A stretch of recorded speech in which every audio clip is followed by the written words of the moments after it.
പിടിച്ച ഒരു കടലിൽ ഇവർ പണിക്ക് പോകണമെന്നുണ്ടെങ്കിൽ. നമസ്കാരം, ബ്ലോഗേട്ടനാണ്. ഞാനിപ്പോൾ നിൽക്കുന്നത് എൻ്റെ നാട്ടിൽ തന്നെയാണ്, തേങ്ങണ്ടിയൂരാണ്.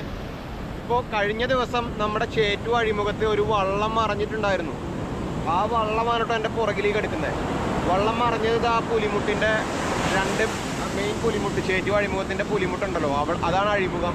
ആ അഴിമുഖത്ത് മറിഞ്ഞ വള്ളം ഇവിടെ എത്തിയിട്ടുണ്ട്. സംഭവം അഴിമുഖത്തിൻ്റെ തൊട്ട് പുലിമുട്ടിൻ്റെയും അടുത്ത പുലിമുട്ടും കഴിഞ്ഞ് മൂന്നാമത്തെ പുലിമുട്ടിൻ്റെയും ഇടയിലായിട്ടുള്ള സ്ഥലത്താണ് വന്ന് കയറിയിട്ടുള്ളത്.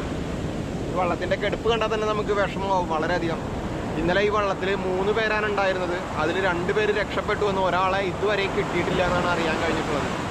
അത് ഒരു കൊച്ചു പയ്യനാണ്, ഒരു 10, 18, 20 വയസ്സിൻ്റെ ഇടയിൽ പ്രായമുള്ള പയ്യനാണ്. ആ പയ്യനെ ഇതുവരെയും കിട്ടിയിട്ടില്ല എന്നാണ് അറിയാൻ കഴിഞ്ഞിട്ടുള്ളത്. കടലാണെങ്കിൽ വളരെയധികം പ്രക്ഷുബ്ധമാണ്. ഇന്നലെ തന്നെ തെരച്ചിലിന് വളരെയധികം തടസ്സമുണ്ടാക്കിയിരുന്നത് ഈ കടൽ ഇത്രയും പ്രക്ഷുബ്ധമായി കിടക്കുന്നതായിരുന്നു. അഴി കടക്കാൻ തന്നെ വളരെ ബുദ്ധിമുട്ടായിരുന്നു ഇന്നലെ. അപ്പോൾ തെരച്ചിൽ ഇപ്പോഴും തുടരുന്നുണ്ട് എന്നാണ് അറിയാൻ കഴിയുന്നത്. ഇപ്പോൾ ഒരു ബോട്ട് പോകുന്നുണ്ട്, അത് മിക്കവാറും കോസ്റ്റൽ പോലീസിൻ്റെ ബോട്ടായിരിക്കാനാണ് ചാൻസ്. അല്ലാതെ ഇപ്പോൾ ബോട്ടുകൾ എന്തായാലും കടലില്ലല്ലോ, ട്രോളിംഗ് നിരോധന കാലമല്ലേ. അപ്പോൾ അവിടെ ഒരു ബോട്ട് കാണുന്നുണ്ട്.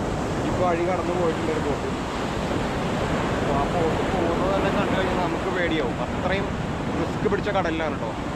അപ്പോൾ ഇന്നലെ തന്നെ ഇത് വള്ളം ഇവിടെ വന്ന് കയറിയിട്ടുണ്ടായിരുന്നു. ഇതാ കിടക്കുന്ന കണ്ടോ, ആകെ തകർന്നു പോയിട്ടുണ്ട്. അതിൻ്റെ പുറകു ഭാഗം, എൻജിൻ ഭാഗമൊക്കെ തകർന്നിട്ടുണ്ട്.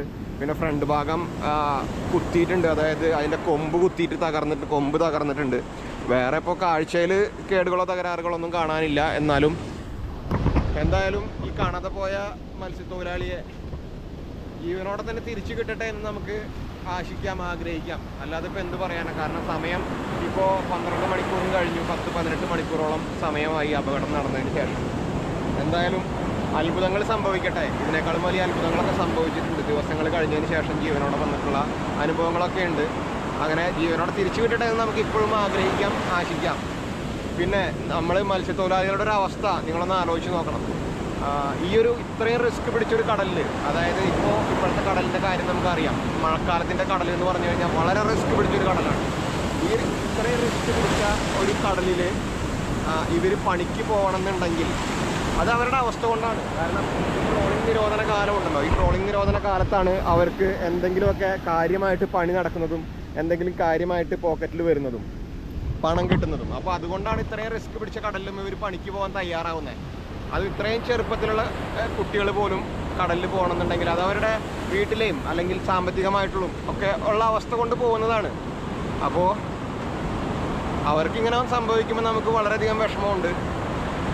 അഴിമുഖം എന്നൊക്കെ പറഞ്ഞു കഴിഞ്ഞാൽ തിരിച്ചു പോകുമ്പോഴും തിരിച്ചു വരുന്ന സമയത്താണ് ഇവർക്ക് ഏറ്റവും അധികം അപകടങ്ങൾ സംഭവിക്കുന്നത്. അല്ലാതെ ഉൾക്കടലിൽ വെച്ചിട്ട് അപകടങ്ങൾ ഉണ്ടാവൽ വളരെ കുറവാണ്.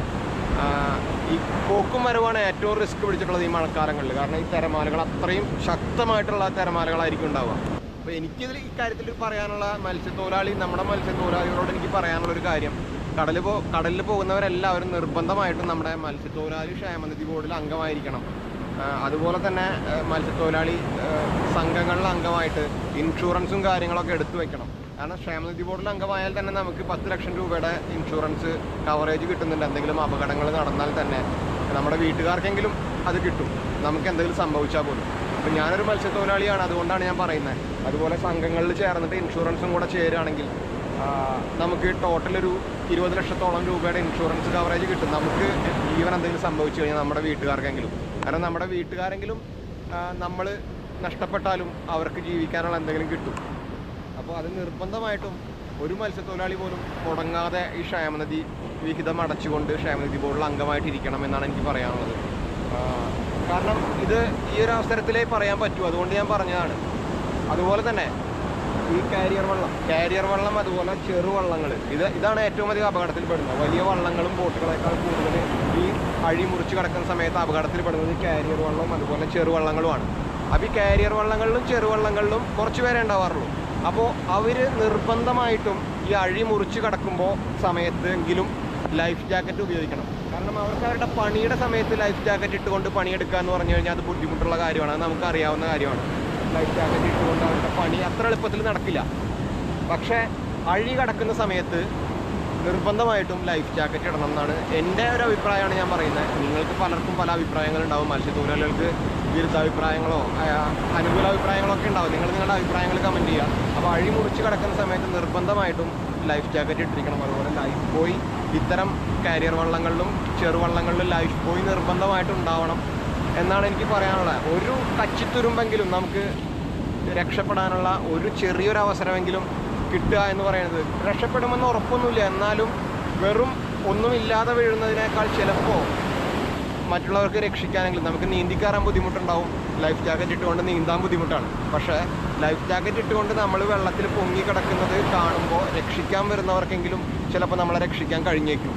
അപ്പോൾ അങ്ങനെ ഒരു ചാൻസ് കിട്ടും. അതുകൊണ്ടാണ് ഞാൻ പറയുന്നത് കേട്ടോ. അപ്പോൾ നിർബന്ധമായിട്ടും ഇങ്ങനെയുള്ള കാര്യങ്ങളൊക്കെ ഒന്ന് ശ്രദ്ധിക്കണം. നമ്മുടെ സഹോദരങ്ങൾ, മത്സ്യത്തൊഴിലാളി സഹോദരങ്ങൾ ശ്രദ്ധിക്കേണ്ട കാര്യങ്ങളാണ്. ഇത് എൻ്റെ മാത്രം അഭിപ്രായമല്ല, നമ്മുടെ പലപ്പോഴും പറയാറുള്ള കാര്യമാണ്. പക്ഷെ നമ്മൾ വകവയ്ക്കാറില്ല എന്നുള്ളതാണ് സത്യം. അപ്പോൾ ഈ സമയത്ത് കുറ്റപ്പെടുത്തലോ കാര്യങ്ങളോ ഒന്നല്ല, ഞാൻ ഒരു കാര്യം പറഞ്ഞു എന്ന് മാത്രമേ ഉള്ളൂ. അപ്പോൾ എന്തായാലും നമ്മുടെ പ്രിയപ്പെട്ട സഹോദരനെ ജീവനോടെ തന്നെ തിരിച്ചു കിട്ടട്ടെ. ഇനി ഇത്തരം അപകടങ്ങൾ പരമാവധി ഇല്ലാതിരിക്കട്ടെ എന്ന് നമുക്ക് ആശിക്കാം.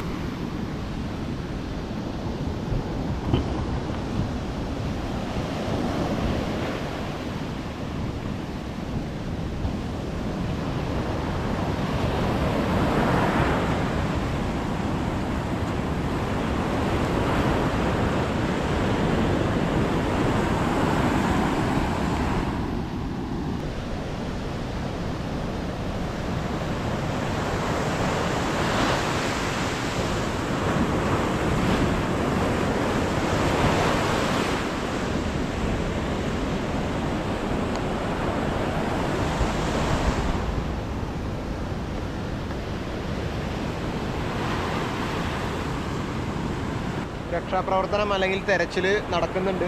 നമ്മുടെ ബോട്ട് പോയിട്ടുണ്ട്. അതുപോലെ എന്തായാലും നമ്മുടെ സുഹൃത്തിനെ, നമ്മുടെ പ്രിയപ്പെട്ട മത്സ്യത്തൊഴിലാളി സുഹൃത്തിനെ ജീവനോടെ തന്നെ തിരിച്ചു കിട്ടട്ടെ എന്ന് നമുക്ക് ആശിക്കാം, ആഗ്രഹിക്കാം. ഇതിനേക്കാൾ കൂടുതൽ സമയമൊക്കെ കഴിഞ്ഞിട്ടും ജീവനോടെ മത്സ്യത്തൊഴിലാളി തിരിച്ചു വന്നിട്ടുള്ള ആ കാര്യങ്ങൾ നമ്മൾ പലയിടത്തും കണ്ടിട്ടുണ്ട്, അറിഞ്ഞിട്ടുണ്ട്, വായിച്ചിട്ടുണ്ട്. അപ്പോൾ അതുപോലെ സംഭവിക്കട്ടെ. നമ്മുടെ സുഹൃത്തിനെ തീർച്ചയായിട്ടും ജീവനോടെ തന്നെ രക്ഷപ്പെടുത്താൻ കഴിയട്ടെ. അപ്പോൾ നമ്മുടെ മത്സ്യത്തൊഴിലാളികൾ ഇനിയെങ്കിലും സേഫ്റ്റി എന്ന് പറയുന്നൊരു സംഭവം നോക്കണം എന്നുകൂടി എനിക്ക് ഇക്കാര്യത്തിൽ പറയാനുണ്ട്. അതുകൊണ്ട് മാത്രമല്ല അപകടങ്ങൾ ഉണ്ടാവുമെന്ന് എനിക്കറിയാം. അതുപോലെ തന്നെ നമ്മുടെ അഴിമുഖത്ത് ഇത്രയും അപകടങ്ങൾ ഉണ്ടാവുന്ന സമയത്ത് പോലീസ് എത്തിപ്പെടാനും അല്ലെങ്കിൽ കോസ്റ്റ് ഗാർഡ് ആണെങ്കിലും കോസ്റ്റൽ പോലീസ് ആണെങ്കിലും എത്തിപ്പെടാനൊക്കെ സമയം കൂടുതൽ എടുക്കുന്നുണ്ട്. അതുപോലെ ഇത്തരം സമയങ്ങളിൽ അഴിമുഖത്തിൻ്റെ തൊട്ടടുത്ത് ഒരു രക്ഷാപ്രവർത്തന ബോട്ട് കൃത്യമായിട്ട് ഉണ്ടാവേണ്ടതാണ് എന്നാണ് എനിക്ക് ആവശ്യപ്പെടാനുള്ളത്. കാരണം നമ്മുടെ അഴിമുറിച്ച് കിടക്കുന്ന ഈ സമയത്ത് ഏത് സമയത്ത് വേണമെങ്കിലും അപകടങ്ങൾ ഉണ്ടാവാം. അപ്പോൾ അത് അപകടങ്ങൾ ഉണ്ടാവും എന്നുള്ള ഒരറിവ്, മുൻകൂട്ടി അറിവ് വെച്ചുകൊണ്ട് തന്നെ നമ്മുടെ അഴിമുഖത്ത് രക്ഷാപ്രവർത്തനത്തിന് സജ്ജമായിട്ടുള്ള ഒരു പോലീസ് ബോട്ട്, കോസ്റ്റൽ പോലീസിൻ്റെയോ ഒക്കെ ബോട്ട് നിർബന്ധമായിട്ട് ഉണ്ടാവണം. അതിൽ ആൾക്കാരും ഉണ്ടാവണം, സജ്ജരായിട്ട് ആൾക്കാരുണ്ടാവണം എന്നാണ് എനിക്ക് പറയാനുള്ളത്. അപ്പോൾ ഇത്തരം അപകടങ്ങളിൽ പെടുന്നവരെ നമുക്ക് സമയബന്ധിതമായിട്ട് തന്നെ, സമയം ഒട്ടും കളയാതെ തന്നെ രക്ഷപ്പെടുത്താൻ കഴിയും. അപ്പോൾ അത്തരം കാര്യങ്ങളൊക്കെ ഗവൺമെൻറ്റിൻ്റെ ഭാഗത്തു നിന്നും ശ്രദ്ധയുണ്ടാവണം. അതുപോലെ തന്നെ മത്സ്യത്തൊഴിലാളികൾ ഈ പറയുന്ന safety jacket, life jacket, life boy തുടങ്ങിയ സംഭവങ്ങളൊക്കെ ഉപയോഗിക്കാൻ ശീലിക്കണം. അത് തീർച്ചയായിട്ടും ഉപയോഗിക്കണം എന്നുകൂടെ പറഞ്ഞു വെച്ചുകൊണ്ട് എന്തായാലും ഈ വീഡിയോയുടെ അവസാനിപ്പിക്കുകയാണ്. എന്തെങ്കിലും അപ്ഡേറ്റുകൾ അറിയുകയാണെങ്കിൽ ഞാൻ തീർച്ചയായിട്ടും നമ്മുടെ ഫേസ്ബുക്കിലോ ഇൻസ്റ്റഗ്രാമിലോ യൂട്യൂബിലൂടെയൊക്കെ നിങ്ങളെ അറിയിക്കാം. അതുപോലെ തന്നെ എന്തെങ്കിലും അപ്ഡേറ്റ് നിങ്ങൾക്ക് അറിയുകയാണെങ്കിൽ എന്നെയും അറിയിക്കണം. അതുപോലെ തന്നെ നിങ്ങളുടെ അഭിപ്രായങ്ങളും ഒക്കെ കമൻറ്റ് ചെയ്യുക. അപ്പോൾ ശരി, എന്തായാലും നിർത്തട്ടെ കേട്ടോ. ബൈ.